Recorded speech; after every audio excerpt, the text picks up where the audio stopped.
പേര് അഫിന. ഞാൻ saint Stevens HSS പേയാട് സ്കൂളിലെ +1 കമ്പ്യൂട്ടർ സയൻസ് സ്റ്റുഡൻ്റ് ആണ്. From trash to treasure producing crude oil from plastic covers എന്നൊരു എക്സ്പെരിമെൻറ്റിനെ കുറിച്ചാണ് ഞാൻ ഇവിടെ പറയാൻ പോകുന്നത്. നമുക്ക് എല്ലാവർക്കും അറിയാം പ്ലാസ്റ്റിക് കാണപ്പെടുന്നത് നമ്മുടെ ഭൂമിയിൽ ചുറ്റിയ പ്ലാസ്റ്റിക്കുകളാണ്. ഇവിടെ കടയിൽ പോയാൽ എന്ത് സാധനം വാങ്ങിച്ചാലും പ്ലാസ്റ്റിക് കവറുകളാണ് നമുക്ക് കിട്ടുക. നമ്മൾ ഈ കിട്ടുന്ന പ്ലാസ്റ്റിക് കവർ നമ്മൾ എന്ത് ചെയ്യും? പലരും കത്തിച്ച് കളയാറുണ്ട്. മറ്റു ഭൂമിയിൽ എവിടെയും വലിച്ചെറിയുകയോ കുഴിച്ചിടുകയോ ചെയ്യും. നിങ്ങൾ എപ്പോഴും ഓർത്തിട്ടുണ്ടോ ഈ കത്തിച്ച് കളയുന്ന ഈ പ്ലാസ്റ്റിക് കവറുകൾ ഭൂമിക്ക് ദോഷമാണ്, അന്തരീക്ഷത്തിൽ മലിനീകരണം ഉണ്ടാക്കുന്നത്. ഭൂമിയെ കുഴിച്ചിടുന്നതോ ഭൂമിക്കടി വർഷങ്ങളോളം അവിടെ തന്നെ ഒന്നും പറ്റാതെ കിടക്കും. നമ്മൾ ഈ പ്ലാസ്റ്റിക് നമ്മൾ എന്ത് ചെയ്യും? നമ്മൾ ഈ പുതിയ കാലഘട്ടങ്ങളിൽ ഇപ്പോൾ നമ്മൾ ഈ പെട്രോൾ, ഡീസൽ എന്ന ക്രൂഡ് ഓയിലിൻ്റെ ഫോസിൽ ഫ്യൂൽസിൻ്റെ ലഭ്യത കുറഞ്ഞു വരികയാണ്. നമുക്ക് ഈ ഒരു കാലഘട്ടത്തിൽ നമുക്ക് ഈ അധികമായി വരുന്ന പ്ലാസ്റ്റിക് കൊണ്ട് നമുക്ക് പെട്രോളും ഡീസലിനും സമാനമായ ഒരു ഫ്ലൂയിഡ് നമുക്ക് സ്വന്തമായിട്ട് ഉണ്ടാക്കാം. ഇവിടെ എക്സ്പീരിയൻസ് ഞാൻ ആദ്യമായിട്ട് എടുക്കുന്ന ഒരു ബോട്ടാണ്. ആദ്യമേ എടുക്കുന്നത് ഒരു പോട്ടാണ്.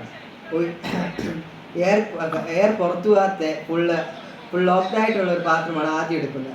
ആ പാത്രത്തിൽ ഒരു ഓസ് സൈഡിൽ കൂടെ കണക്ട് ചെയ്യും. ആ ഓസ് വഴി നമ്മൾ ഒരു ബോട്ടിലേക്ക് കണക്ട് ചെയ്യും. ആ ബോട്ടിൽ നിന്ന് മറ്റൊരു കണക്ഷൻ പുറത്തോട്ട് വിടും. നമ്മൾ എന്തിനാണ് ചെയ്യുന്നതെന്ന് ചോദിച്ചാൽ, നമ്മൾ ഈ അകത്തുള്ള പ്ലാസ്റ്റിക് കത്തിച്ച് അതിൽ നിന്ന് പറഞ്ഞ ഈ പുക വായു നേരെ വന്ന് നിറയുന്നത് ബോട്ടിലാണ്. ബോട്ടിൽ നിന്ന് കണ്ടൻസായി അതിൽ നിന്ന് ബാക്കി വന്ന ഗ്യാസ് പുറത്തു പോകാനാണ് നമ്മൾ ആ ഓസ് പുറത്തു വിടുന്നത്.